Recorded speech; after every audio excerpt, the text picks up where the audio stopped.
Hello. Welcome है एक नए लेक्चर इस वेव ऑप्टिक्स वाले चैप्टर में। लास्ट लेक्चर में हम लोग सीख रहे थे कि प्रैक्टिकली इंटरफेरेंस को किस तरह से ऑब्टेन कर सकते हैं। उसी में कुछ और आगे अगर बात करें तो एक टर्म है विच इज ग्लास स्लैब, एक ट्रांसपेरेंट ग्लास स्लैब पढ़े हैं। एक ट्रांसपेरेंट ग्लास स्लैब अगर बात कीजिएगा तो इसके अंदर से लाइट के पास करने में स्पीड थोड़ा सा कम होता है। किसी मटेरियल एयर में लाइट का स्पीड मैक्सिमम था, एयर के कंपेयर में किसी स्लैब में बात कीजिएगा, किसी और मीडियम में बात कीजिएगा, लाइट का स्पीड कम है। विच अगर रिलेट करें कि अगर इस ग्लास स्लैब का रिफ्रैक्टिव इंडेक्स अगर गियो तो इस मीडियम में स्पीड v बराबर सी पाएंगे। अगर लाइट को एयर में पास करने का बात किया जाए और अगर इसके अंदर बात किया जाए लाइट के पास करने का, तो पता है कि लाइट का स्पीड अंदर में कम है। अंदर में कम होने का मतलब कि इसके अंदर से अगर लाइट को पास करने दीजिएगा तो समय ज्यादा लगेगा, क्योंकि लाइट का स्पीड स्लैब के इनसाइड कम। लाइट का स्पीड अंदर में कम है, इस डिस्टेंस को कवर करने में बाहर के कंपेयर में अंदर से टाइम ज्यादा लगेगा। रीजन है स्पीड कम है, स्पीड कम है, अंदर से पास करने में टाइम ज्यादा लगेगा। लेकिन कभी कभी इस चीज को हम लोग टाइम के टर्म में सोचने के बजाय, स्पीड के टर्म में सोचने के बजाय हम लोग बात करना चाहते हैं डिस्टेंस के टर्म में, कि इस एयर के कंपेयर में अगर लाइट को अंदर से पास करने बोला जाए तो आप बोल सकते हैं कि स्पीड कम होने के कारण समय ज्यादा लगेगा। जिसको हम उल्टा अगर डिस्टेंस के टर्म में बात करें तो आप सोच सकते हैं कि लगता है लाइट को अंदर से पास करने में ज्यादा समय लग रहा है, लगता है कि समय ज्यादा लग रहा है। उसको स्पीड से सोचने के बजाय अगर डिस्टेंस के टर्म में सोचे कि लगता है लाइट को स्लैब से पास करने में समय ज्यादा लग रहा है, इसका मतलब जरूर अंदर ज्यादा डिस्टेंस कवर करना पड़ता है। रीजन कुछ और है। रीजन ये है कि अंदर में स्पीड कम है, लेकिन हम उसको स्पीड के टर्म में सोचने के बजाय हम उसको डिस्टेंस के टर्म में सोचना चाहते हैं कि लगता है लाइट को अंदर से पास करने में टाइम ज्यादा लग रहा है कि डिस्टेंस ज्यादा कवर करना पड़ रहा है। तो उसी को हम बोलते हैं इक्विवेलेंट पाथ लेंथ, कि अगर एयर के कंपेयर में इस स्लैब का लेंथ कंसीडर करें तो समय ज्यादा लग रहा था, उसको स्पीड के टर्म में सोचने के बजाय अगर डिस्टेंस के टर्म में सोचे कि अगर इस ग्लास स्लैब का थिकनेस कुछ होगा, अंदर से पास करने में समय ज्यादा लग रहा है, जिसको अगर डिस्टेंस के टर्म में अगर सोचा जाए तो याद कीजिए हम लोग पढ़े हैं कि अगर कहीं डिस्टेंस बढ़ता है तो म्यू टाइम्स ज्योमेट्रिकल ऑप्टिक्स में, और अगर कहीं डिस्टेंस घटता है तो म्यू से डिवाइड करते थे। बाहर के कंपेयर में अंदर से लाइट पास करने में लग रहा है कि डिस्टेंस ज्यादा कवर करना पड़ रहा है, रीजन कुछ और है, लेकिन हम उसको डिस्टेंस के टर्म में सोच रहे। डिस्टेंस म्यू टाइम्स बढ़ेगा and that is called as equivalent path length of a glass slab. कि किसी ग्लास स्लैब से लाइट पास करने में समय ज्यादा लग रहा है, रीजन स्पीड का था, लेकिन हम लोग उसको स्पीड के टर्म में सोचने के बजाय हम लोग बोल रहे हैं कि लगता है लाइट को अंदर पास करने में डिस्टेंस ज्यादा कवर करना पड़ रहा है, इसलिए समय ज्यादा लग रहा है।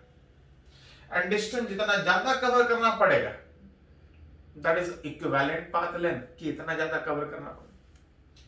इसी में बात उठता है पाथ डिफरेंस, कि अगर एयर में अगर लाइट कवर करता तो ये टी डिस्टेंस होता है, लेकिन स्लैब के अंदर पास करने में म्यू इनटू टी डिस्टेंस है, तो कितने का डिफरेंस है? तो mu t minus t that equal to mu minus 1 into T.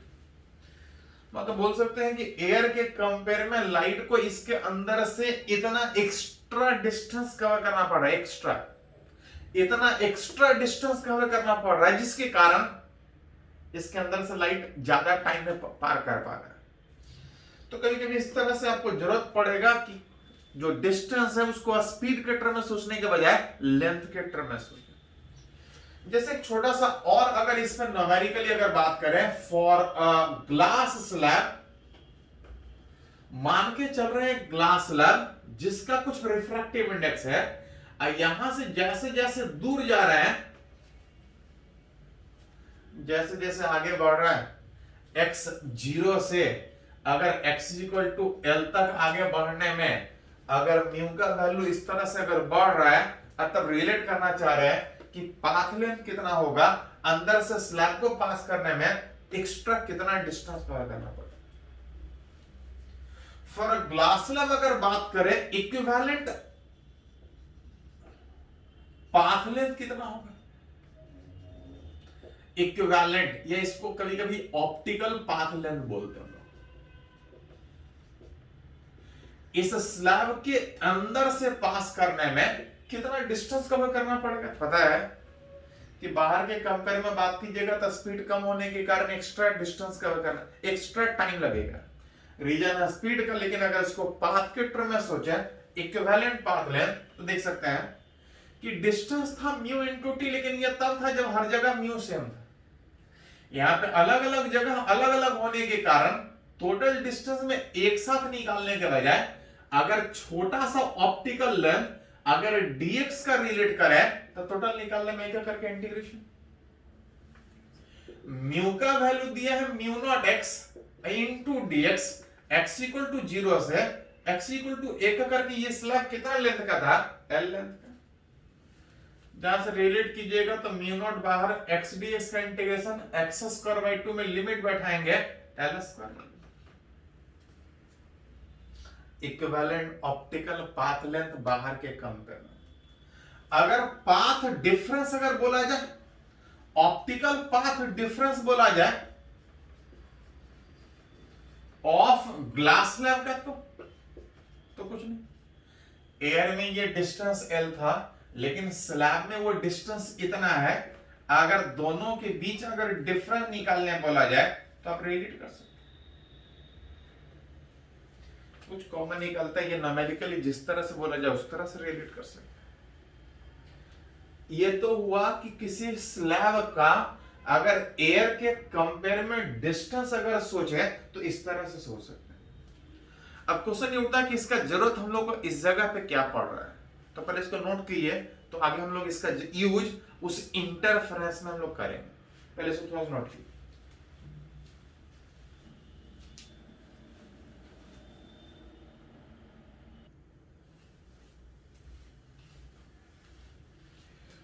तो एक्चुअली हम जो पढ़ रहे थे इंटरफेरेंस, उसमें बात उठा एक स्लैब का। एक्चुअली होता गया कि हम लोग पढ़ रहे थे कि YDAC एक्सपेरिमेंट में दो स्लिट से, दैट इज दो सोर्स से लाइट निकल के सामने वाले स्क्रीन के ऊपर जब सुपर इम्पोज कर रहा था तो स्क्रीन के अलग अलग पॉइंट पे इंटेंसिटी अलग अलग था। कहीं पे ब्राइट फ्रिंजेस बन रहा था, कहीं पे डार्क, इस तरह से बन रहा था अल्टरनेटिंग।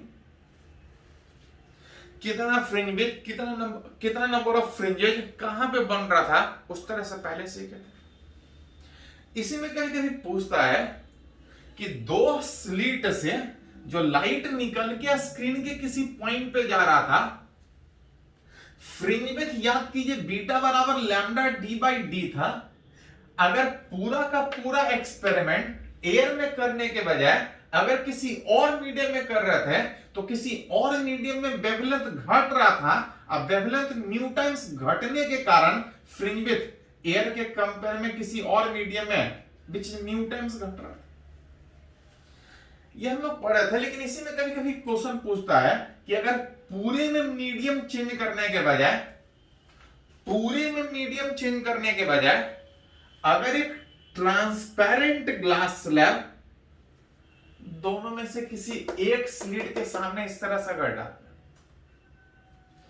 तब क्वेश्चन पूछा जाता है कि इस एक स्लैब जिसका कुछ थिकनेस होगा, कुछ रिफ्रैक्टिव इंडेक्स होगा, डालने से जो फ्रिंजेस बन रहा है वही बनेगा कि कहीं और बनेगा, उतना ही चौड़ा पैटर्न बनेगा, कितना चौड़ा होगा, किस तरह से चेंज जाएगा। which YDAC Young's double slit experiment with glass slab placed in front of one slit। वो ऊपर वाला भी हो सकता है, वो नीचे वाला भी हो सकता है। अभी एक एक करके थोड़ा सा सोचते हैं। मान ले रहे हैं कि अगर ऊपर वाले स्लैब के सामने अगर एक ट्रांसपेरेंट ग्लास स्लैब डाले तो उससे क्या इफेक्ट होगा। याद कीजिए, पढ़ते हैं कि स्क्रीन के किसी भी पॉइंट पे क्या हो रहा है वो सिर्फ एक ही चीज पे डिपेंड करता था कि जो दो लाइट यहां से निकल के यहां तक पहुंच रहा है, दोनों के बीच का पाथ डिफरेंस कितना। याद कीजिए, पाथ डिफरेंस में था कि अगर वो पॉइंट ऊपर है, अगर थीटा एंगल ऊपर अगर पॉइंट है, थीटा एंगल अगर ऊपर पॉइंट है, तो दोनों के बीच का जो पाथ डिफरेंस आता था डी साइन थीटा। जहां पे डी था इस दोनों स्लिट के बीच का सेपरेशन, यहां से परपेंडिकुलर ड्रॉ करते थे तो this will be the optical path difference. लेकिन ये path difference D sine theta तब था जब ये स्लैब नहीं था, हर जगह एयर था। ये ऊपर अगर पॉइंट सोच रहे थे तो इतना एक्स्ट्रा पाथ ट्रेवल कर रहा था विच डी साइन थीटा। लेकिन बोल रहा है कि अगर ऊपर में एक एक्स्ट्रा स्लैब डाले, तभी थोड़ा देर पहले पढ़े थे कि लाइट को इसके अंदर से पास करने में टाइम ज्यादा लगेगा क्योंकि स्पीड कम है, लेकिन उसको अगर डिस्टेंस के टर्म में सोचे तो इसके अंदर से डिस्टेंस एक्स्ट्रा कवर करना पड़ेगा। अभी क्या हो रहा है कि अगर पॉइंट ऊपर सोच रहे हैं तो ऊपर वाले सोर्स से जो लाइट निकल के यहां तक पहुंच रहा है, ये वाला एक्स्ट्रा इतना डिस्टेंस कवर कर रहा है, ये वाला एक्स्ट्रा है। लेकिन अगर ऊपर में अगर स्लैब डालें तो ये एक एक्स्ट्रा डिस्टेंस कवर करेगा। कितना extra? Mu minus 1 into T. Actually geometrically दिखेगा तो नहीं दिखेगा, लेकिन अगर आप प्रैक्टिकली सोचिएगा तो दिखेगा कि इसके अंदर से लाइट पास करने में वहां पे एक्स्ट्रा डिस्टेंस कवर करना पड़ा। ये वाला इतना एक्स्ट्रा, ये वाला इतना एक्स्ट्रा, दोनों के बीच का पाथ डिफरेंस तो ऐसे रिलेट कर सकते हैं। पहले पाथ डिफरेंस इतना था, इस स्लैब के आने के बाद पाथ डिफरेंस इतना है, तो रिलेट करना चाह रहा है कि इंटरफेरेंस जो स्क्रीन पे मिल रहा है उस पर क्या इफेक्ट होगा। अगर वो पॉइंट थीटा एंगल ऊपर है, अगर इसको डिस्टेंस के टर्म में अगर सोचा जाए तो पढ़ रहे हैं कि आप इस डिस्टेंस जो एंगल के टर्म में लिखा है, इस साइन थीटा को हटा के टैन थीटा लिख सकते हैं। अगर स्क्रीन बहुत दूर है, जनरली हम लोग मान के चलते हैं कि स्क्रीन बहुत दूर रखा है।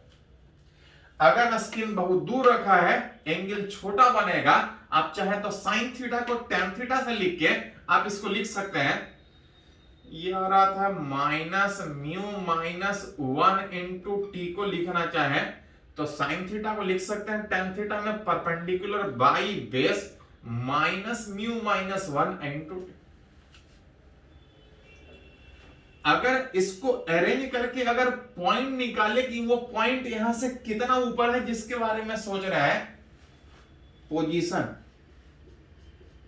ऑफ पॉइंट P, अगर y निकाले तो आप देख सकते हैं कि ये इधर आ जाएगा, डेल्टा x माइनस के जगह पे plus mu minus 1 into T, cross multiplication में ये डिवाइड रिलेट करना चाह रहा है। दो सोर्स है जो लाइट यहां से कुछ ऊपर, यहां पे सोच रहे हैं कितना ऊपर। पोजीशन ऑफ पॉइंट P इतना निकला, लेकिन याद कीजिए as in absence of glass slab, in absence of glass slab position of अगर पॉइंट P अगर सोचते हैं, पोजीशन ऑफ अगर पॉइंट P सोचते हैं तो आता था बी वाई बराबर D by d into delta x. याद कीजिए, हम लोग पढ़े हैं लास्ट लेक्चर में कि जब स्लैब नहीं था, दो सोर्स से लाइट निकल के पहुंच रहा था, यहां से कितना ऊपर पहुंच रहा था, तो जो पॉइंट था D by d into delta x उतना ऊपर। जब स्लैब नहीं था तो वो पॉइंट जहां पे आप सोच रहे थे इतना ऊपर था, लेकिन अगर स्लैब आने के पॉइंट बाद वो पॉइंट कितना ऊपर है, तो इतना ऊपर। तो कभी कभी पूछा जाता है which is shifting of this point, shifting of this point P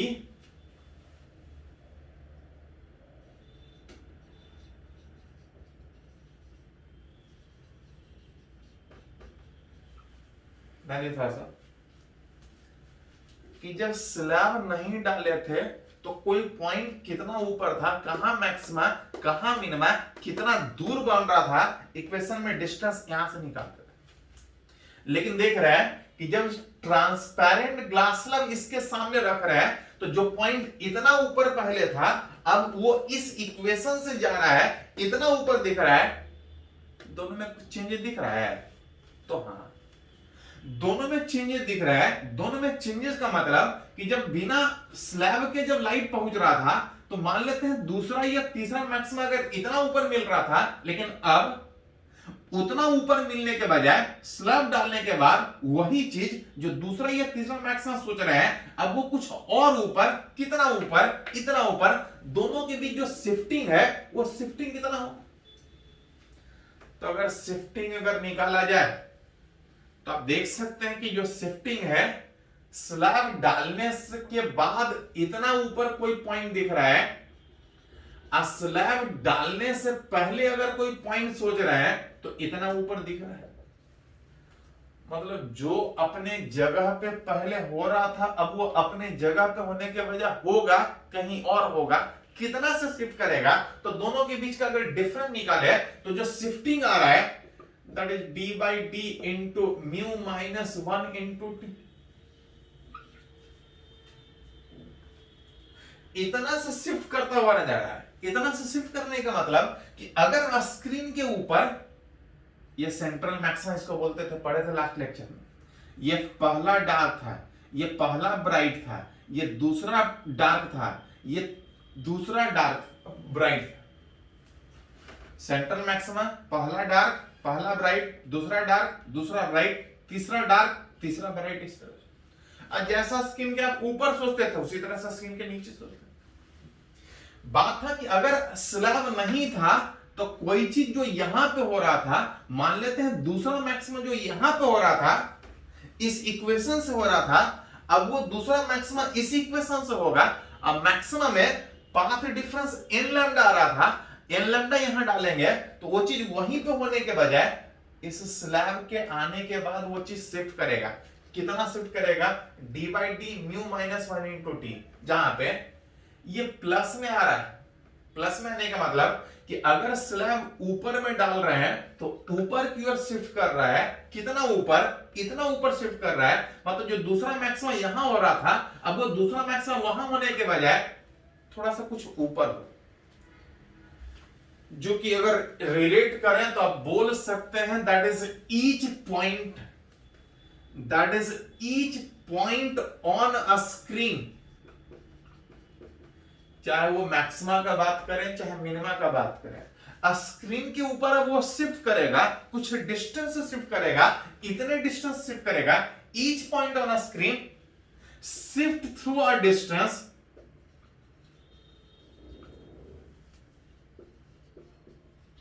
a distance delta, इतने डिस्टेंस शिफ्ट करेगा एंड टुवर्ड्स,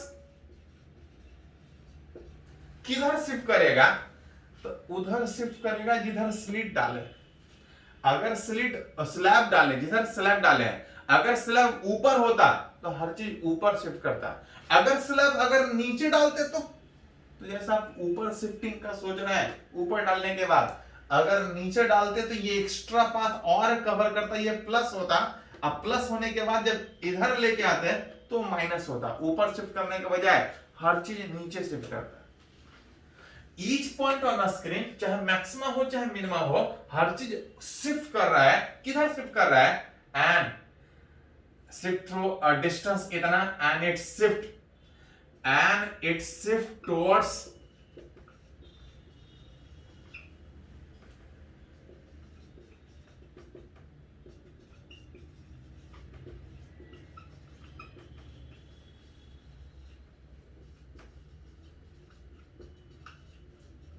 जिधर स्लैब डाल रहे हैं उधर की ओर शिफ्ट कर रहा है। हर चीज शिफ्ट करेगा। जो अगर दूसरा मैक्सिमा स्क्रीन के ऊपर, दूसरा मैक्सिमा जो स्क्रीन के ऊपर इतना ऊपर हो रहा था अब ये कहीं ऊपर होगा, ये दूसरा मैक्सिमा ऊपर जाएगा। जो सेंट्रल मैक्सिमा पहले बीचों बीच हो रहा था अब वो बीचों बीच होने के बजाय हर चीज ऊपर शिफ्ट करेगा। अगर स्लैब नीचे डालते हैं तो हर चीज नीचे शिफ्ट करता है, उधर शिफ्ट करेगा, it shift toward the slit in front of which glass slab is inserted.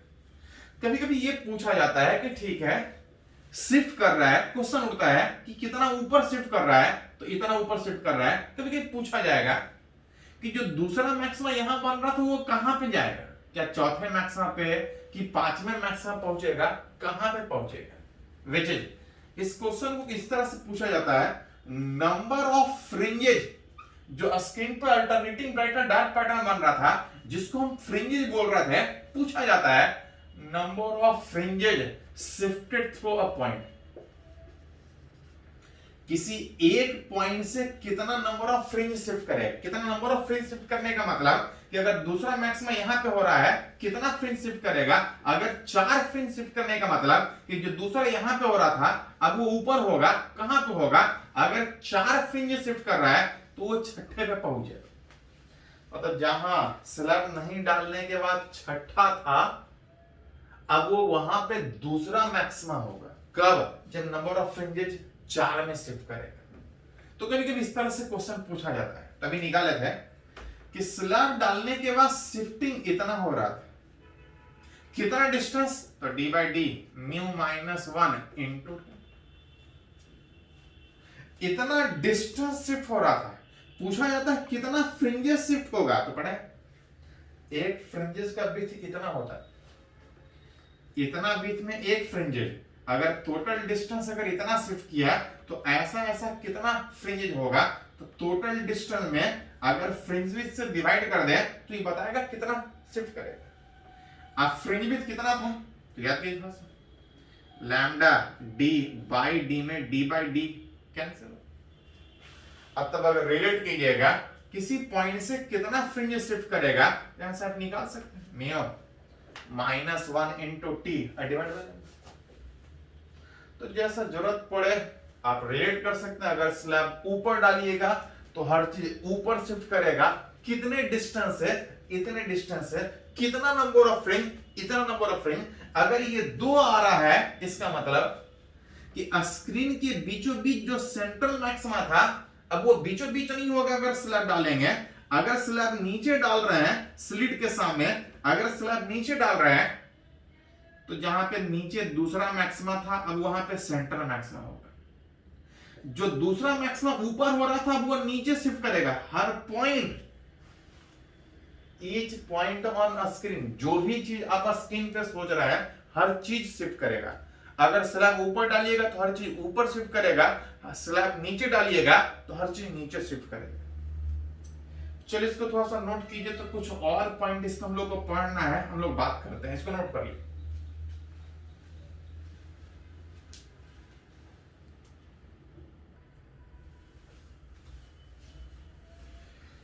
तो अभी लोग बात की कि अगर उस यंग्स डबल स्लिट एक्सपेरिमेंट में जहां पे 2 सोर्स से लाइट निकल के सामने स्क्रीन के किसी पॉइंट पे जब जाके मिल रहा था तो अलग अलग पॉइंट पे इंटेंसिटी अलग, जिसमें भी थोड़ा देर पहले ये भी बात की है कि अगर इस दोनों स्लिट में से अगर कोई एक स्लिट के सामने अगर एक ट्रांसपेरेंट ग्लास स्लैब डाल रहा था तो स्क्रीन पे ब्राइटर डार्क पैटर्न उसी तरह से बन रहा था, लेकिन जो पहले कहीं और हो रहा था अब वो कहीं और हो रहा, अपने जगह से हर पॉइंट शिफ्ट कर रहा था। कितने डिस्टेंस शिफ्ट करेगा, कौन सा नंबर तक जाके पहुंचेगा, वो सब रिलेट किया। हाँ ये था कि अगर स्लैब ऊपर डाल रहा था तो हर चीज ऊपर शिफ्ट करेगा। अगर स्लैब ऊपर डालने के बजाय अगर स्लैब नीचे डालेंगे तो हर चीज नीचे शिफ्ट करेगा। सेम तरीके से अब क्वेश्चन उठता है कि अगर स्लैब दोनों स्लिट के सामने अगर डाल दे तो कुछ नहीं, ये वाला स्लैब हर चीज को अपने ऊपर शिफ्ट करना चाहेगा और ये वाला हर चीज नीचे शिफ्ट करना चाहेगा। अब तक क्वेश्चन ये उठता है कि अगर दोनों स्लैब आ जाए तो स्क्रीन के ऊपर ओवरऑल क्या होगा। तो पढ़े हैं तो उधर पहले रिलेट कर रहे थे कि स्क्रीन के ऊपर किसी पॉइंट पे क्या हो रहा है वो इस बात पे डिपेंड कर रहा था कि 2 लाइट जाके जो वहां पहुंच रहा दोनों के बीच का पाथ डिफरेंस कितना।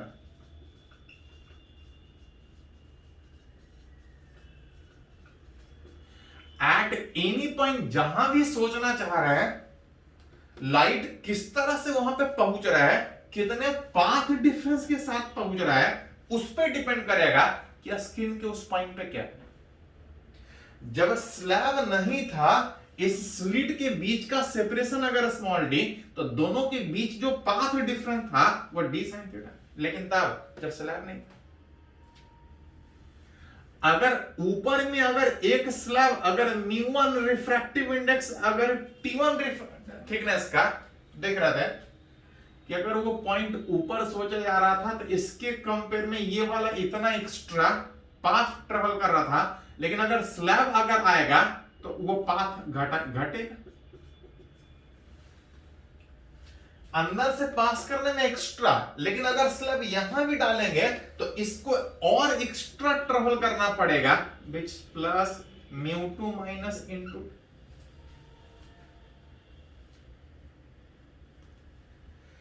इस पॉइंट जो आप सोच रहे हैं, अगर एंगल के टर्म में सोचने के बजाय अगर डिस्टेंस के टर्म में सोचे तो इस d sin थीटा को हटा के एंगल छोटा अगर मान के चले, स्क्रीन अगर काफी दूर अगर माना जाए तो tan theta perpendicular by base आप लिख सकते हैं sin थीटा के बजाय tan theta minus mu minus 1 into T1 अब प्लस μ2 माइनस 1 इंटू T2। जहां से इस y अगर निकाले तो बाकी सबको इधर अगर रिलेट कीजिएगा तो आप देख सकते हैं डेल्टा x ये आ जाएगा plus mu minus 1 into T1, ये माइनस में μ2 माइनस T2, क्रॉस मल्टीप्लीकेशन में d बाई डी।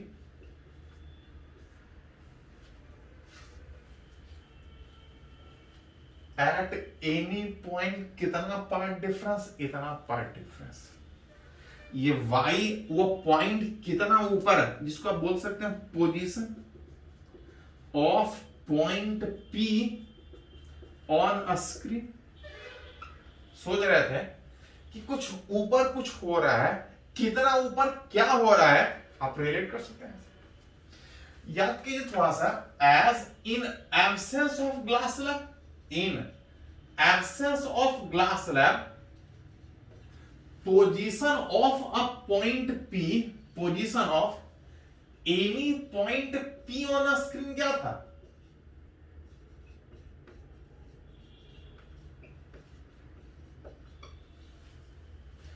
पढ़े थे कि जब स्लैब नहीं डालेंगे तो कोई पॉइंट यहां से कितना ऊपर होगा वो y बराबर D by d into delta x इस रिलेशन से चेंज करता था। जब स्लैब नहीं था तो इस रिलेशन से चेंज करता था, लेकिन जब स्लैब आ रहा है तब कौन सा रिलेशन चेंज कर रहा है, तो वो पॉइंट कितना ऊपर है इस रिलेशन चेंज कर रहा है। मतलब बोल सकते हैं कि जो चीज जहां होना था जब स्लैब नहीं था, जहां होना था अब वो वहां होने के बजाय अभी इस रिलेशन से हो। मतलब हर चीज अपने जगह से शिफ्ट करेगा, ऊपर की नीचे तो डिपेंड करेगा इस पर। which is shifting of any point, shifting of any point P on a screen, उस स्क्रीन के ऊपर कोई पॉइंट शिफ्ट करेगा कितने से, तो देख रहा था कि जब स्लैब नहीं था तो जो कोई पॉइंट इतना ऊपर था, और जब स्लैब नहीं था तो पॉइंट इतना ऊपर था, स्लैब है तो इतना ऊपर है, अपने जगह शिफ्ट करेगा कितना, तो घटाइएगा तो D by D delta x cut जाएगा, बाकी बच जाएगा। कितना बचेगा तो आप सामने देख सकते हैं μ1 माइनस 1 इंटू T1 और माइनस μ2 माइनस 1 इंटू T2। मतलब जो पॉइंट यहां हो रहा था वहां होने के वजह अपने जगह से शिफ्ट करेगा, ऊपर के नीचे, तो ये बताएगा। अगर ये ज्यादा हुआ, अगर इसका थिकनेस ज्यादा हुआ तो हर चीज ऊपर शिफ्ट करेगा, अगर इसका थिकनेस या इसका म्यू का इफेक्ट ज्यादा हुआ तो हर चीज नीचे शिफ्ट करेगा। कितने से शिफ्ट करेगा, इतने से। इसमें कभी कभी ये भी पूछा जाता है number of fringes shifted through a point. किसी एक पॉइंट से हर चीज शिफ्ट होने का बात कर रहे हैं, कितने नंबर ऑफ फ्रिंजेस से शिफ्ट करेगा, तो एक फ्रिंजेस का विड्थ इतना, टोटल इतना डिस्टेंस शिफ्ट कर रहा है, कितना फ्रिंजेस शिफ्ट करेगा। कितना फ्रिंजेस शिफ्ट करने का मतलब कि जो सेंट्रल मैक्सिमा अगर ऊपर शिफ्ट कर रहा है तो वो दूसरे मैक्सिमम तक पहुंचेगा कि चौथे मैक्सिमम तक पहुंचेगा, कितना शिफ्ट करेगा, कितना नंबर ऑफ फ्रिंज शिफ्ट करेगा, आप यहां से निकाल सकते हैं। जहां तक फ्रिंज भी था लैम्डा डी बाई डी, जिसमें D by D cancel out होके जो बचेगा μ1 minus 1 into T1 μ2 minus 1 into T2 divide by lambda. ये बताएगा कि कोई चीज कितना कितना नंबर में शिफ्ट करे। हाँ, अगर बोला जाए फॉर नो शिफ्टिंग, चाहते हैं कि स्लैब डालें लेकिन शिफ्टिंग ना हो, शिफ्टिंग नहीं होने का मतलब बोल सकते हैं कि जितना पहले स्लैब का इफेक्ट ज्यादा था उतना ही दूसरे इफेक्ट का भी होगा, जिसके कारण जितना पहला वाला ऊपर शिफ्ट करने का कोशिश कर रहा है उतना ही नीचे दूसरा वाला शिफ्ट करने का कोशिश कर रहा है। दोनों का इफेक्ट सेम होगा तो ना पैटर्न ऊपर शिफ्ट करेगा ना नीचे शिफ्ट करेगा। साथ साथ ध्यान रहे, ब्राइट या डार्क कहां पे बनेगा आप चाहे तो इस रिलेशन से निकाल सकते हैं। आप चाहे तो ये भी निकाल सकते हैं कि फ्रिंज पैटर्न जो बन रहा है उसका विड्थ कितना होगा। फ्रिंज विड्थ का निकालिएगा, दो लगातार मैक्सिमम दो लगातार मिनिमम में डेल्टा एक्स वाला फैक्टर कट के और जो बचेगा वो स्लैब पे ही डिपेंड करेगा। फ्रिंज विड्थ पे ज्यादा कोई फ्रिंज विड्थ पे कोई फर्क नहीं पड़ेगा। हर फ्रिंज जब स्लैब नहीं डाल रहा था जिस तरह से बन रहा था उसी तरह से बनेगा। हाँ, होगा क्या कि स्किन के ऊपर जो पॉइंट कहीं यहां बन रहा था अब वो वहां बनने के बजाय स्किन के किसी और पॉइंट पे बनेगा। कहां बनेगा तो इस तरह से निकाल सकते, कितना दूर, कितना डिस्टेंस शिफ्ट करेगा, कितना नंबर में शिफ्ट करेगा, जरूरत पड़े तो इस तरह से रिलेट कर सकते हैं। तो जनरली इसमें सीधा सीधा ही पूछा जाता है, बहुत ज्यादा लेंदी नहीं है, जरूरत पड़े तो इस तरह से आप यूज कर सकते हैं। चलिए इसको नोट कीजिए तो कुछ और इसका आगे बढ़ते हैं लोग।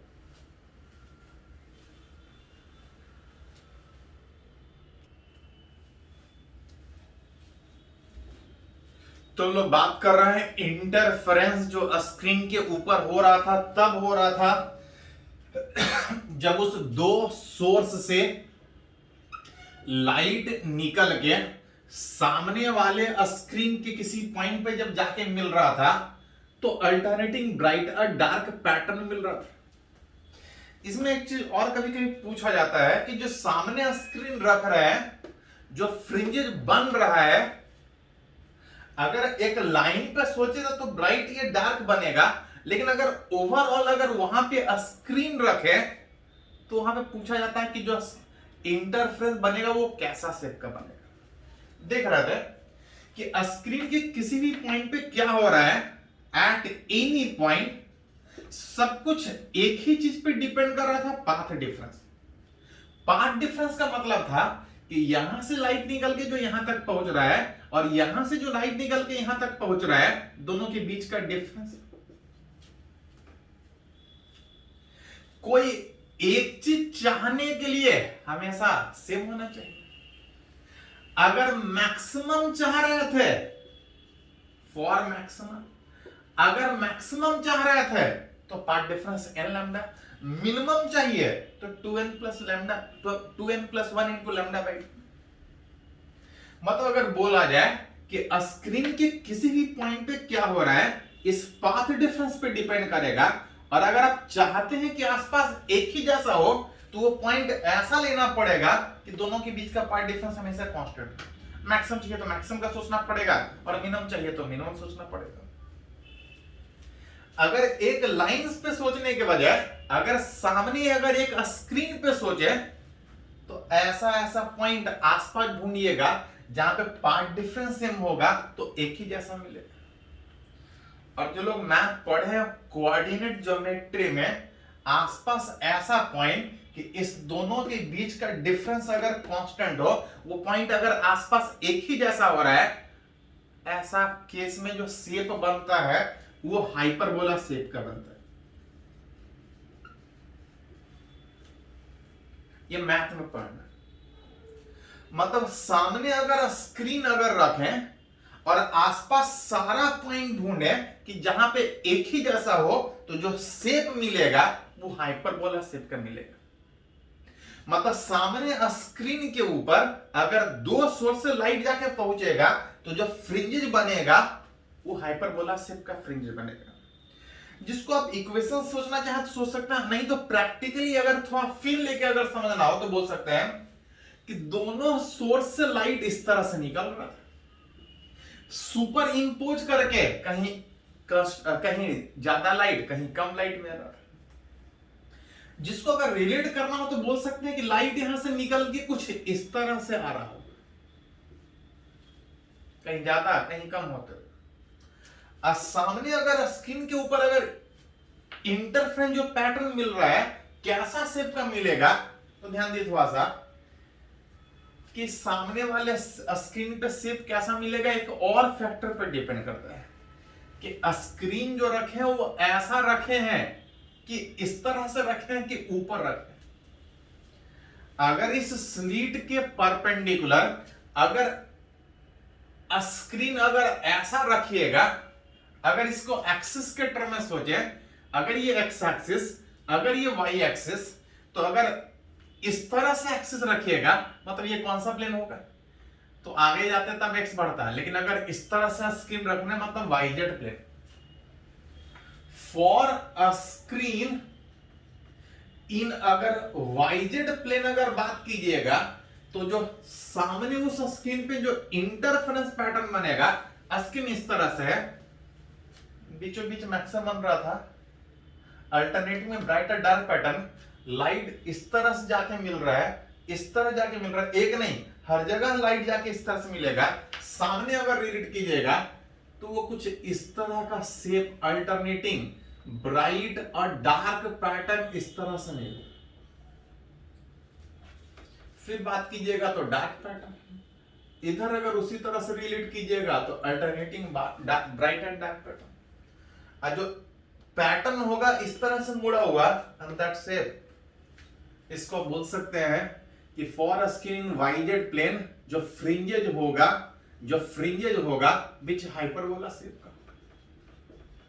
हाँ, इसी में कभी कभी बोलता है कि फॉर अगर स्क्रीन को ऐसा रखने के बजाय अगर स्क्रीन को ऐसा रखें, ऊपर से ऐसा रखें तो इस तरह से, स्क्रीन ऐसा रखने का मतलब ना ऊपर जा रहा है ना नीचे जा रहा है, एक्स और Z plane, X Z plane, ये screen perpendicular to Y axis.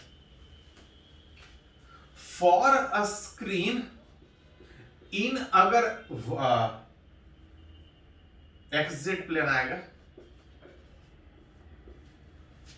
ये वाला, तो लाइट इस तरह से जाके उस पॉइंट पे मिलेगा, और इस तरह से एक नहीं स्क्रीन के हर पॉइंट पे लाके लाइट मिलेगा।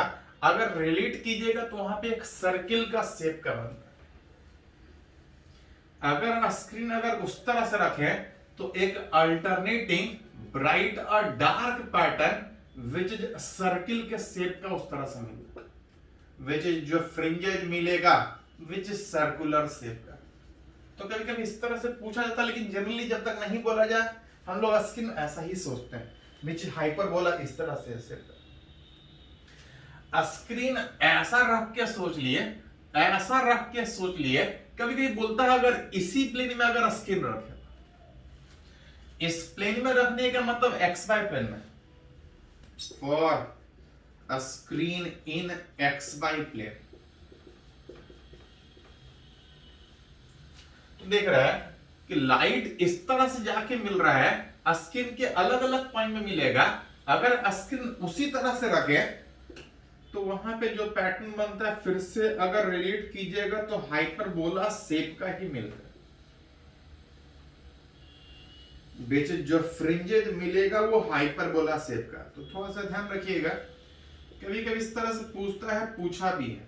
एक तो ये कि आप ये प्रैक्टिकल करके ऑब्टेन कर सकते हैं, हाँ सामने वाले पॉइंट पे इस तरह से इक्वेशन से सोच सकते हैं, लेकिन स्क्रीन अलग अलग ओरिएंटेशन में रखिएगा तो फ्रिंजेज अलग अलग शेप का मिलेगा।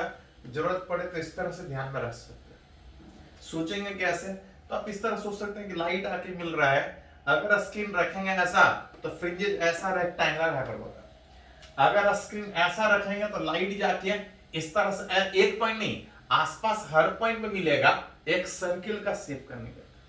तो जैसा स्क्रीन हो जाए जनरली इस तरह से जरूरत पड़ता है। हाँ, जब तक नहीं बोला जाए ये दोनों नहीं सोचेंगे, यही सोचेंगे कि स्क्रीन ठीक परपेंडिकुलर में जो फ्रिंज मिलेगा विच इज हाइपरबोला सेक्युलर। चलिए इसको थोड़ा सा नोट कर लीजिए।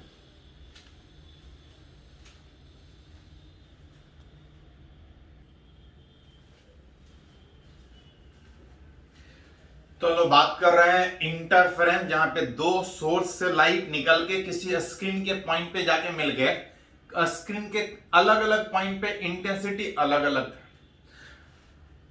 हमको ओवरऑल दिख रहा था कि कुछ रीजन में ज्यादा लाइट, कुछ रीजन में कम light, which is alternating bright और डार्क पैटर्न बन रहा था। जिसमें जब तक नहीं कुछ बोला जा रहा था, सामने स्क्रीन था, इधर जो दो सोर्स जिसको हम लोग स्लिट बोल रहे थे, वो स्लिट इस तरह से रख रहे थे। जब तक नहीं कुछ बोला जाए स्लिट इस तरह से रखेंगे, लेकिन कभी कभी क्वेश्चन में बोला जाता है कि अगर स्लिट को ऐसा रखने के बजाय अगर स्लिट को ऐसा अगर रखा है, दो सोर्स जो इस तरह से रख रहे थे, अभी अगर इस तरह से अगर रखें, दो हॉरिजॉन्टल अगर स्लिट से लाइट निकल के स्क्रीन के किसी पॉइंट पे अगर जाके मिल रहा होगा, मतलब रिलेट करना चाह रहे हैं कि इस समय पैटर्न कैसा बनेगा। तो सोर्स चाहे ऐसा रहे चाहे ऐसा रहे, ओवरऑल दो सोर्स से लाइट निकल के पहुंच रहा है, स्क्रीन के ऊपर उसी तरह से अल्टरनेटिंग ब्राइट और डार्क पैटर्न बनेगा जैसा पहले बन रहा। क्योंकि स्क्रीन को क्या चाहिए, दो सोर्स कहीं से लाइट वहां तक पहुंच जाए। फ्रिंजेज स्किन के ऊपर उसी तरह से बनेगा, fringes are similar fringes are form, जैसा फ्रिंजेज पहले था अभी भी उसी तरह से मिलेगा। Are form with fringe width अगर फ्रिंज विथ अगर बात करें तो जैसा पहले फ्रिंज विथ था अभी भी उसी तरह से फ्रिंज विथ हो, कोई ज्यादा कुछ अंतर नहीं। जहां पे डी इज स्क्रीन कितना दूर और स्मॉल डी इस दोनों स्लिट के बीच का सोर्स। हाँ, थोड़ा सा रिप्रेजेंटेशन में अंतर होता है, याद कीजिए। एट एनी पॉइंट स्क्रीन के ऊपर क्या हो रहा है वो इस बात पे डिपेंड करता था कि जो दो लाइट जाकर पहुंच रहा है कितने पाथ डिफरेंस के साथ पहुंच रहा है। एट एनी पॉइंट अगर पाथ डिफरेंस अगर बात करें तो इस दो लाइन के बीच का डिफरेंस निकालने में दोनों में से एक से परपेंडिकुलर दूसरे पे ड्रॉ करते थे, और जितना एक्स्ट्रा आता था वही पाथ डिफरेंस होता था। और लाइट कहां पे मैक्सिमम मिनिमम में कंडीशन में मिलेगा, सब कुछ इसी पे डिपेंड करता था कि दोनों के बीच का पाथ डिफरेंस कितना है। अगर वो पॉइंट अगर थीटा एंगल अगर ऊपर सोच रहे हैं स्क्रीन के ऊपर, तो देख सकते हैं 90 के सामने वाला हाइपोटेनस ये डी, और अगर ये पाथ डिफरेंस अगर रिलेट कीजिएगा तो कितना आ जाएगा, डी कॉस थीटा। थोड़ा सा अंतर है। जब स्लिट सामने रखते थे तो सामने वाले किसी पॉइंट पे जो पाथ डिफरेंस आता था डी कॉस थीटा नहीं, वहां पे डी साइन थीटा आता था। लेकिन यहां पे बात कीजिएगा तो डी कॉस थीटा, अगर फॉर मैक्सिमा सोच रहे हैं कि स्क्रीन के ऊपर जो बनेगा डेल्टा एक्स बराबर डी कॉस थीटा बराबर एल लैम्डा, मिनिमा सोचेंगे उसी तरह से। तो थोड़ा सा जो पहले हम लोग path difference D cos theta D sine theta से सोचते थे, अब उसको हमको डी कॉस थीटा से सोचना पड़ेगा। कितना नंबर ऑफ मैक्सिमा बनेगा विथ अगर एन अगर निकाला जाए तो इस एन का वैल्यू में आ जाएगा D by lambda into cos theta, बताएगा कितना मैक्सिमा बनेगा।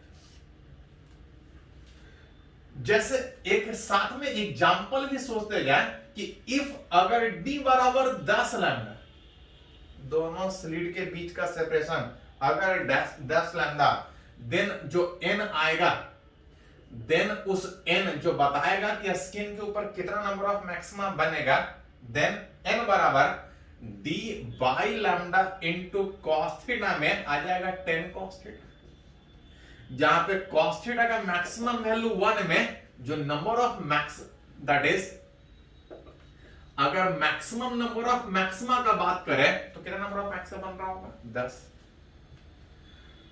जिस तरह से पहले सोचते थे उसी तरह से यहां भी सोचेंगे, बस थोड़ा सा एक और फर्क पड़ता है क्या, कि जैसे जैसे ऊपर जाएंगे एंगल बढ़ेगा।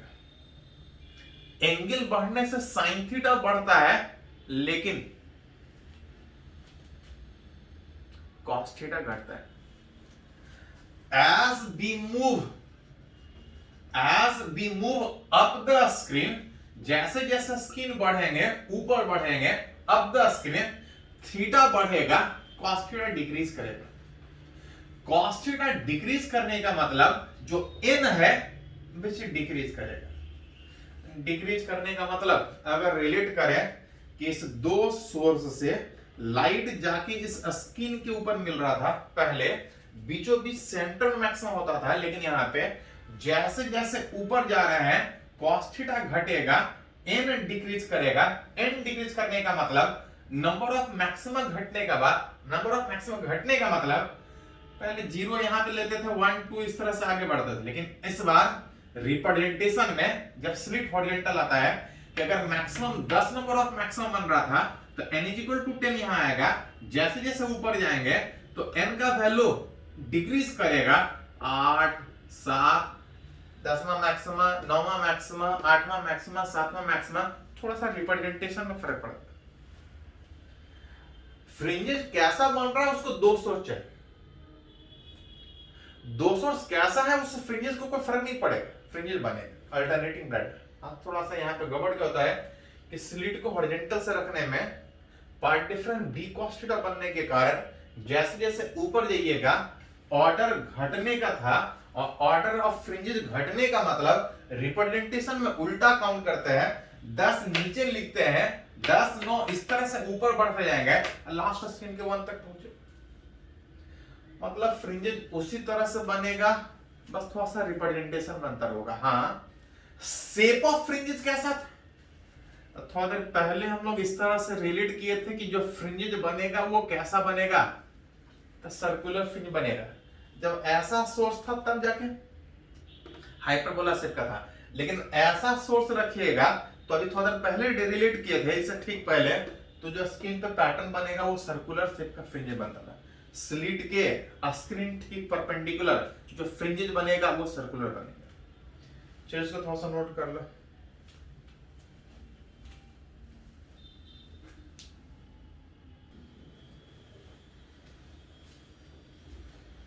तो हम लोग सीख रहे हैं अलग अलग कंडीशन में जो इंटरफेरेंस हो रहा है उसके बारे में। जैसे एक और कंडीशन में बहुत बार पूछा भी गया है कि अगर दो सोर्स से लाइट निकल के सामने स्क्रीन के बजाय अगर एक सर्कुलर स्क्रीन के ऊपर अगर लाइट अगर पहुंचे तो इंटरफेरेंस का कंडीशन क्या होगा?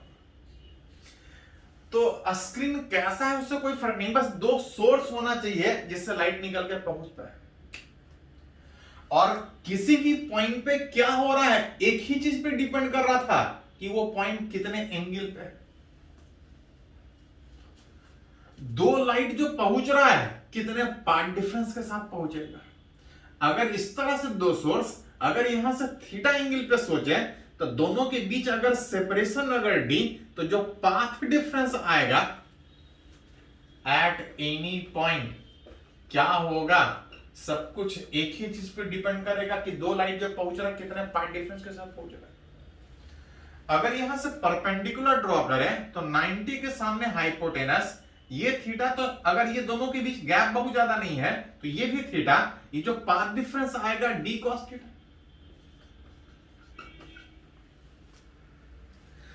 स्क्रीन के कौन से पॉइंट पे क्या होगा आप रिलेट कर सकते हैं। अगर मैक्सिमा निकालना हो तो d cos थीटा बराबर n लैम्डा, मिनिमम निकालना हो तो 2n + 1 × λ/2। Just for an example, इसको साथ साथ एग्जांपल से भी समझते हैं कि फॉर d बराबर 2 लैम्डा एंड इफ d बराबर दोनों स्लिट के बीच का सेपरेशन अगर 2 लैम्डा, एंड अगर फॉर मैक्सिमा ऑन अगर स्क्रीन के ऊपर अगर निकाले, उस सर्कुलर स्क्रीन के ऊपर अगर मैक्सिमा का कंडीशन डाले तो डेल्टा x बराबर d cos थीटा में d का वैल्यू आ रहा है 2 lambda, d = 2 lambda cos theta, और मैक्सिमा का कंडीशन कितना तो n लैम्डा। अगर निकाले कि कितने एंगल पे वो पॉइंट पे मैक्सिमम बन रहा होगा तो cos थीटा बराबर देखिए n/2 लैम्डा, और लैम्डा लैम्डा कट जाएगा n/2। वो पॉइंट ऊपर भी हो सकता है, नीचे भी हो सकता है, तो ज्यादा प्लस माइनस अगर नीचे भी सोचेगा, ये बताएगा कि कौन कौन सा एंगल पे मैक्सिमम बन रहा है। जरूरत पड़े तो उसी तरह से मिनिमम निकाल सकते हैं। जहां पे n का वैल्यू में n इज इक्वल टू क्या होता था, 0 1 2 3 इस तरह से। यहां पे अगर रिलेट करें for n is equal to 0 अगर बैठा है तो n इज इक्वल टू 0 बैठाएंगे तो ये cos थीटा 0 आएगा। cos थीटा 0 आने का मतलब थीटा का वैल्यू कितना, तो थीटा का वैल्यू cos 0 कितने एंगल पे होता है, तो 90 डिग्री और 270 डिग्री। मतलब यहां से 90 डिग्री, यहां से 270, अगर इधर वाले कोई पॉइंट पे अगर कंसीडर करें, अगर लाइट इतने पॉइंट डिफरेंस के साथ इस तरह से पहुंच रहा होगा तो स्क्रीन के उस जगह पे मैक्सिमम बनेगा। n का वैल्यू 0 भी हो सकता है, n का वैल्यू 1 भी हो सकता है, और n इज इक्वल टू 1। जब n इज इक्वल टू 1 होगा तो cos थीटा का वैल्यू कितना है, दैट इज थीटा का वैल्यू कितना है, 60 डिग्री। 120 से -1/2 होगा। cos 180 प्लस थीटा में वही रहता है, विच इज 240 डिग्री। और आएगा 360 माइनस थीटा, +1/2 या -1/2 रिलेट कर सकते। n का वैल्यू 2 भी हो सकता है। जब n का वैल्यू 2 होगा तो cos थीटा +-1, cos थीटा +-1 कहां पे, तो 0 degree and 180 degree, cos 0 1 cos 180 -1। मतलब अगर फॉर n इक्वल टू अगर 3 डालें तो cos थीटा आ जाएगा ±3/2, जो कि पॉसिबल नहीं, cos थीटा 1 से ज्यादा नहीं हो सकता। मतलब इसके आगे आप सोच नहीं पाइएगा, cos थीटा मैक्सिमम इतना ही होगा। हेंस फॉर मैक्सिमा अगर बात कीजिएगा तो मैक्सिमा का कंडीशन तो निकालिए, जो थीटा आ रहा है उस तरफ से निकालिएगा। 0 डिग्री पे, 60 डिग्री पे, 120, 180, 240, 270 डिग्री, 300 डिग्री, इतने अलग अलग पोजीशन पर स्क्रीन पे ऊपर मैक्सिमम बनेगा। टोटल कितना, 3, एक 0 था, अच्छा 90 एक छूट गया, 0 था, 60 था, 90 था, 3 और 3 6 और 2, टोटल कितना मैक्सिमम बनेगा स्क्रीन के ऊपर, तो स्क्रीन के ऊपर 8 मैक्सिमम बनेगा। कभी कभी पूछा जाता है कि पहले कोऑर्डिनेट में कितना जगह पर मैक्सिमम बनेगा, तो अगर खाली पहले कोऑर्डिनेट में सोचते हैं तो एंगल पहले ही कोऑर्डिनेट में खाली बात करते हैं। अगर स्क्रीन आधा रहता तो आधा एंगल 180 तक बात करते, उसके बाद नहीं बात करते। तो जैसा पूछा जाए उस हिसाब से सोच सकते हैं। चलिए इसको लिखो थोड़ा।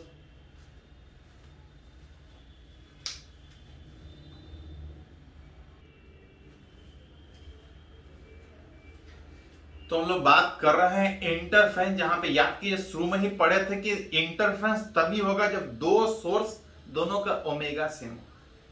जिसमें ये सीखे हैं कि फ्रीक्वेंसी किसी सोर्स का, फ्रीक्वेंसी किसी लाइट का उसके सोर्स पे डिपेंड करता है, और अगर सोर्स अलग अलग है तो सेम फ्रीक्वेंसी ऑब्टेन करना मुश्किल काम था। हाँ, यंग्स उसको प्रूफ रिलेट करके दिखाया कि एक ही सोर्स से दो सोर्स कैसे जनरेट करते हैं। थोड़ा सा लेंथी था लेकिन पॉसिबल था। इसी में एक और है, हम लोग पढ़ना है लॉयड मिरर जिसको बोलते हैं, जिसमें एक सोर्स से आप चाहें तो दो लाइट सोर्स ऑब्टेन कर सकते हैं। कैसे, तो बाय प्लेसिंग अ सिंपल एक plane mirror. By placing a simple plane mirror, एक प्लेन मिरर अगर इस तरह से रख दें तो देख सकते हैं कि अगर सामने स्क्रीन अगर रखिएगा तो लाइट जो स्क्रीन पर पहुंचेगा एक तो सीधा सीधा पहुंचेगा, और अगर सामने मिरर रखिएगा तो एक यहां से टकरा के वापस वहां तक जाएगा। एक ही सोर्स से लाइट एक सीधा गया, एक थोड़ा सा घूम गया। सेम फ्रीक्वेंसी के अलग अलग फ्रीक्वेंसी, तो सारा का सोर्स एक ही है तो ओमेगा दोनों का सेम होगा। बस एक सीधा गया, एक थोड़ा सा मिरर से रिफ्लेक्ट करके गया।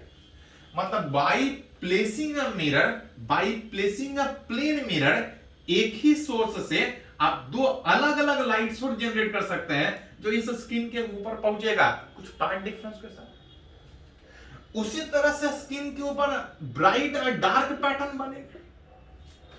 फ्रिंजेस उसी तरह से बनेगा जिसमें ध्यान दीजिए, इसको लगेगा कि लाइट इधर से तो आ ही रहा है, इधर से नहीं, उसको लगेगा कि कहीं इधर से लाइट आ रहा है, जिसको रिलेट कीजिएगा तो ये प्लेन मिरर की तरह दिखेगा, जहां पे अगर वो कुछ डिस्टेंस पे है तो ये एक सोर्स उसको लगेगा यहां से, एक दूसरा सोर्स लगेगा कि लाइट यहां से निकल के वहां तक पहुंच रहा है।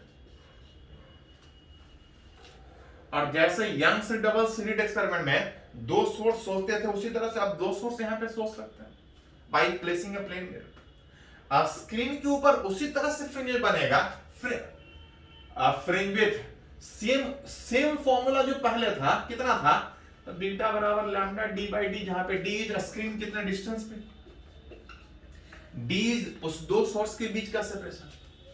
साथ साथ अगर मैक्सिमा का कंडीशन अगर बात कीजिएगा तो मैक्सिमा का कंडीशन याद कीजिए कि जो दो सोर्स लाइट पहुंचता था, मैक्सिमम का कंडीशन क्या था और मिनिमम का कंडीशन क्या था।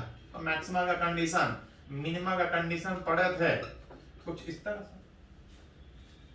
तरह से पढ़े थे, तो नहीं, ये मैक्सिमा का पढ़े थे, ये मिनिमा का पढ़े थे, लेकिन तब पढ़े थे जब उस तरह से दो सोर्स था। लेकिन यहाँ पे प्लेन मिरर डाल के दो सोर्स ऑब्टेन कर रहे हैं, तो बाकी सब कुछ उसी तरह से होता है, लेकिन थोड़ा सा कंडीशन चेंज हो जाता है मैक्सिमम और मिनिमम। एक्चुअली जब कोई भी वेव, चाहे लाइट हो, चाहे साउंड हो, चाहे स्ट्रिंग हो, जब डेंसर मीडियम से टकरा के वापस आता है तो वो उल्टा हो जाता है, जाने में दिक्कत नहीं है। एक मीडियम से दूसरा मीडियम चाहे कैसा भी हो, अगर लाइट जा रहा है तो कोई दिक्कत नहीं है, लेकिन जहां टकरा के वापस अगर डेंसर मीडियम से आएगा, एक पॉइंट है जो 11th में वेव में पढ़ना था, जो लोग पढ़े वेव तो पढ़े हैं, जो लोग नहीं पढ़े तो कोई दिक्कत नहीं, थोड़ा सा एक पॉइंट खाली ध्यान में रखिएगा कि at reflection from denser medium, जैसा वेव आता है वैसा आने के बजाय ठीक उल्टा आता है। There is a phase change, phase change मतलब टाइम गैप उसके शेप में चेंजेस, ठीक उल्टा होने में वेव 2 पाई के बाद रिपीट होगा साइनसॉइडल या कोसाइन फंक्शन, लेकिन यहां पे वेव उल्टा हो रहा है, there is phase change of pi. At reflection from denser medium there is a phase change of pi. Actually sinusoidal function और कोसाइन फंक्शन 2 पाई के बाद रिपीट होता है, लेकिन यहां पे लाइट टकरा के उल्टा होने के कारण एक्स्ट्रा में एक फेज चेंज आएगा, एक्स्ट्रा में पाई का फेज चेंज आएगा, जिसके कारण स्क्रीन के ऊपर जहां पे लाइट जाके मिल रहा है, जहां पे मैक्सिमम बनना था अब वहां मैक्सिमम नहीं बनेगा, ठीक उल्टा बीच वहां पे मिनिमम बनेगा।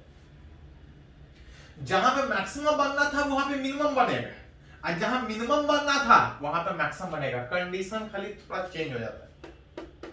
बाकी स्क्रीन के ऊपर जो फ्रिंजेस बन रहा है सेम तरीके से दो सोर्स होते हैं, बस सोचने में यह है कि एक लाइट सीधा जा रहा था, एक लाइट इस मिरर से टकरा के वापस जाने में, इस प्लेन मिरर से टकरा के वापस जाने में उल्टा होने के कारण जो मैक्सिमम कंडीशन था वो मिनिमा का कंडीशन बनेगा, और जो मिनिमा का कंडीशन था वो मैक्सिमम का कंडीशन बनेगा। बाकी कंडीशन वही है जो यंग्स डबल स्लिट एक्सपेरिमेंट में था।